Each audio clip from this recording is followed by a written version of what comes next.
Chapter 10, Blooming Forever. Hiro and Ryu returned to the village, their steps slow but triumphant. The weight of exhaustion clung to them, yet they shared a quiet sense of accomplishment.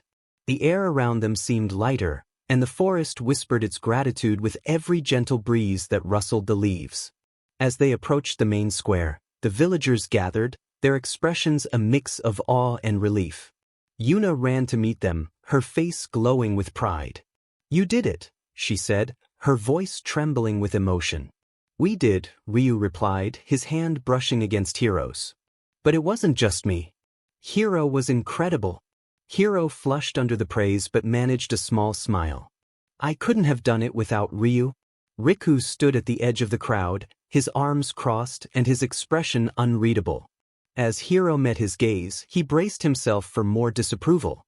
But to his surprise, Riku stepped forward and bowed his head slightly. "You saved the forest," he said gruffly. "For that I thank you." Hiro blinked, startled by the unexpected words. "I only did what I could. This place, these people, it's worth fighting for." Riku straightened, his golden eyes softening for the first time. "Perhaps I was wrong about you. It seems the forest chose wisely after all." The villagers murmured in agreement, and Hiro felt a warmth spread through him. For the first time since he had arrived, he truly felt accepted. Later that evening, the village held a small celebration to honor the restoration of the forest. Lanterns hung from the trees, casting a warm glow over the clearing, and the air was filled with laughter and the aroma of freshly prepared food. Hiro sat by the edge of the gathering, watching the spirits dance and celebrate. Beside him, Ryu leaned back against a tree, his white hair shimmering like moonlight. "You seem deep in thought," Ryu said, tilting his head to look at Hiro. "I guess I'm just overwhelmed," Hiro admitted. "So much has happened. A few weeks ago, I was just some guy having strange dreams. Now, I feel like I'm part of something so much bigger." Ryu smiled softly. "You are. The forest doesn't just let anyone in. It saw something in you, something special." Hiro chuckled. "Special, huh? I feel more like I've just been stumbling through all of this, hoping I don't mess it up." "You've done more than you realize," Ryu said, his voice steady. "You didn't just save the forest. You reminded me what it means to believe in something, and someone." Hiro looked at Ryu, his heart skipping a beat. "I think the forest brought me here not just to save it, but to find you." Ryu's cheeks flushed faintly, but he didn't look away. "Maybe it did." As the music from the celebration swelled, Ryu stood and held out his hand. "Come on."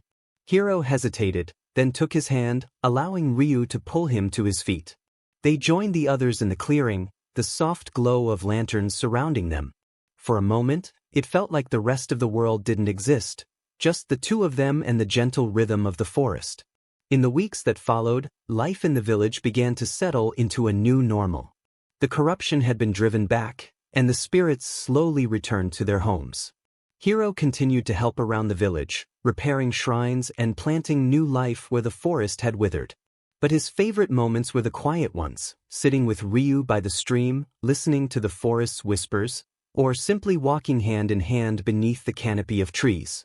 One evening, as the sun dipped below the horizon, Ryu led Hiro to a meadow filled with blooming flowers. The air was thick with their sweet fragrance, and the soft glow of fireflies danced around them. "This is my favorite place in the forest," Ryu said, his voice low. "It's beautiful," Hiro replied, taking in the vibrant colors and the serene atmosphere. Ryu turned to him, his golden eyes glowing in the fading light. "I wanted to bring you here because this place reminds me of you." Hiro blinked, surprised. "Me? You bring life and light wherever you go," Ryu said. "Even when things seemed hopeless, you never gave up." "In my flower in the forest." Hiro's cheeks burned, but he couldn't help the smile spreading across his face.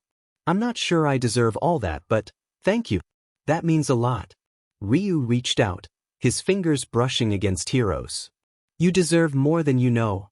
In the quiet of the meadow, surrounded by the beauty of the forest, Hiro and Ryu stood together, their hearts beating in harmony.